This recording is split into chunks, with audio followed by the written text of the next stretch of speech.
नमस्कार, मैं हूं मानवी ठाकुर और आप देख रहे हैं निष्कर्ष भारत। अगर आप हमारे चैनल को YouTube पर देख रहे हैं और अभी तक सब्सक्राइब नहीं किए हैं तो आप सभी अभी सब्सक्राइब करें और अगर Facebook पर देख रहे हैं तो हमारे चैनल को फॉलो करें। जंगे 2025 से पहले चाचा के बाद भाई को भी सेट करेगी बीजेपी। चिराग पासवान के लिए ये विस्तार सही है। बिहार में अगले साल होने वाले विधानसभा चुनाव से पहले मंत्रिमंडल विस्तार की चर्चा शुरू हो गई है। माना जा रहा है कि चुनाव में जाने से पहले एनडीए खेमा मंत्रिपरिषद में विस्तार कर गठबंधन में सामाजिक समीकरण को दुरुस्त करने में जुटी है। खासकर बीजेपी को लेकर चर्चा है कि वो मंत्रिमंडल विस्तार करना चाहती है। बिहार सरकार में मंत्रिपरिषद के विस्तार के साथ ही जेडीयू के बड़े भाई का आगाज सामने दिखने लगा है। भाजपा मंसूबे के साथ ये मान रही थी कि विधायकों की संख्या के अनुकूल बाकी बचे 6 मंत्री के पद में ज्यादा भागीदारी भाजपा की होगी, उस पर ग्रहण लगता दिख रहा है। आइए बिहार एनडीए खेमे में किस तरह की राजनीति चल रही है उसे समझने की कोशिश करते हैं। शेष बचे 6 मंत्री पद में किसकी चलेगी?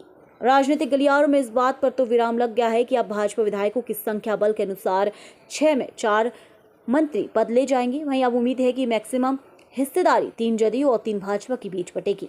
अब भाजपा पर निर्भर करेगी कि वह अपने साथी दल यानी कि हम, लोजपा आर, राष्ट्रीय लोक जनशक्ति या राष्ट्रीय लोक मोर्चा में से किसी को भागीदार बनाती है या फिर अपना सामाजिक समीकरण के अनुसार 3 मंत्री पद खुद लेगी। भाजपा में कौन बनेगा? सामाजिक समीकरण का संतुलित रूप देने में भाजपा के रणनीतिकार लग चुके हैं। कहा यह भी जा रहा है कि नए मंत्री पद के लिए यादव, राजपूत और अति पिछड़ा से मंत्री बनाने की बात चल रही है। यादव जाति से एमएलसी नवल किशोर यादव की चर्चा है। वहीं राजपूत जाति से कई नाम की चर्चा है। इनमें तरिया के विधायक जनक सिंह, बाढ़ के विधायक ज्ञानू और अतरी विधानसभा के विधायक वीरेंद्र सिंह की चर्चा है। वैसे ज्यादा उम्मीद मगध क्षेत्र से बाढ़ विधायक ज्ञानू या फिर अतरी के विधायक वीरेंद्र सिंह को मंत्री पद दिया जा सकता है। अमित शाह और पशुपति पारस। राष्ट्रीय लोक जनशक्ति पार्टी अध्यक्ष पशुपति पारस का गृह मंत्री अमित शाह के बीच मुलाकात का भी असर मंत्रिपरिषद का पद सकता है। वहीं कहा जा रहा है कि प्रिंस पासवान को भी मंत्री पद से नवाजा जा सकता है। दरअसल भाजपा का केंद्रीय नेतृत्व ये नहीं चाहता है कि आगामी विधानसभा चुनाव 2025 में राष्ट्रीय लोजपा की भूमिका वोट कटवाद की ना हो। वहीं इसलिए भाजपा पशुपति पारस को भी साथ लेकर चलना चाहती है। चर्चा ये भी है कि चिराग पासवान के चाचा पशुपति कुमार पारस को राज्यपाल बनाया जा सकता है।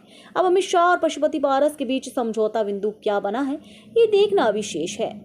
खराब परफॉर्मेंस वाले हटेंगे। भाजपा का अंदरूनी आंकलन में जिन मंत्रियों का खराब परफॉर्मेंस रहा है उनकी छुट्टी अब संभव है।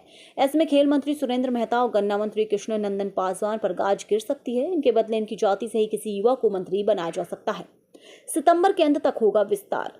बिहार में मंत्रिमंडल का विस्तार सितंबर के आखिरी सप्ताह तक होगा। ये जानकारी भाजपा के प्रदेश अध्यक्ष डॉक्टर दिलीप जायसवाल ने दी। उन्होंने कहा कि मंत्रिमंडल के विस्तार के लिए तैयारी पूरी हो चुकी है। इस संदर्भ में सोमवार को दोपहर में डॉक्टर दिलीप जायसवाल, जदयू के प्रदेश अध्यक्ष उमेश कुशवाहा के साथ बात हो गई है। इस बातचीत के क्रम में निगमों आयोग की हिस्सेदारी पर भी चर्चा हुई। भाजपा इस बहाने अपने कार्यकर्ताओं को भी संतुष्ट करेगी। खबर हमारी, निष्कर्ष आपका। ऐसे ही तमाम खबरों के लिए आप देखते रहें निष्कर्ष भारत।